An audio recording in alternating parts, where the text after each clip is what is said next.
আমি 1 বছর যাবৎ পড়তেছি মাদ্রাসায়। আমি কোনো সময় এই হুজুরের খারাপ আচরণ পাই নাই। আমাকে সাক্ষী রেখেছে। আসলে এ বিষয়ে আমি কিছু জানি না। হঠাৎ করে দেখি আমরা বুরহানে বা ফাইয়া দৌড়ে আইছে। বুরহানে একটা ভিডিওস আছে আমাদের নামে, আমাদেরকে সাক্ষী রাখছে। আমরা কিছু জানি না। আমাদের উস্তাদের নামে মিথ্যা অভিযোগ দিছে, সব মিথ্যা। আসলে হুজুর কিছুই করেন নাই। তার বাবা এবং চাচা আমাদের মসজিদের 2য় তলায় গিয়ে তা আমাদের উস্তাদকে মোহাম্মদ সাইফুল ইসলাম সাহেবকে দিয়ে হাত করেছেন। তারপর তার চাচায় অনেক মারধর করেছেন। আমি 1 বছর যাবৎ পড়তেছি মাদ্রাসায়। আমি কোনো সময় এই হুজুরের খারাপ আচরণ পাই নাই। হুজুরে অনেক ভালো আচরণ করতেছেন আমাদের সাথে। আমি 3 বছর যাবত এই মাদ্রাসায় পড়ি। 3 বছর ভিতরে হুজুরে কোনো খারাপ আচরণ আমাদের সঙ্গে করেন নাই। বুরহানের যে ভিডিওস আছে এটা আমি দেখেছি, এটার মধ্যে আমাকে সাক্ষী রেখেছে।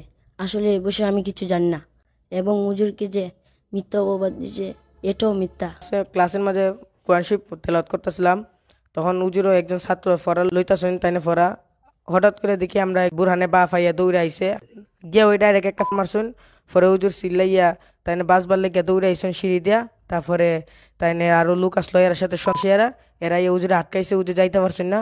পরে আরো ইচ্ছা মতো ঘুষাঘুষি করছে, উজুরে গালাগালি করছে। তারপর উজুরের নামে যে মিথ্যা অপবাদ হয়েছে সেটাও মিথ্যা। মাদ্রাসায় বদনাম করার লেগে সেই কাজগুলো করছে। উজিরে জানাইছিল তারে যে পরের বছরে ভর্তি করা হইতো না, সেই কারণেতে সে রাগী অবস্থা হইয়া তার বাবা মারে জানাইছে। এই ঘটনা ঘটবার আগে আমরা কুস্তি হয়েছে না। তারপর উজে যে আহত হচ্ছিল তারপরে 2 দিন পরে তার বাপসা সারে বাঁচাইবার লেগিয়া তারপরে উজুরে মিথ্যা অপবাদ দিছে, আমরারে সাক্ষী দিছে। এখন সে বাপসা সারে বাঁচাইতো, এর লিগে এখন কোনো উপায় পাই না তুকাইয়া। 2 দিন পরে এখন ইয়া ভিডিও সারে যে আমরা বলে সাক্ষী আসলাম, আমরা দেখছি, এগুলো সব মিথ্যা কথা, আমরা এগুলো কুস্তা জানিই না।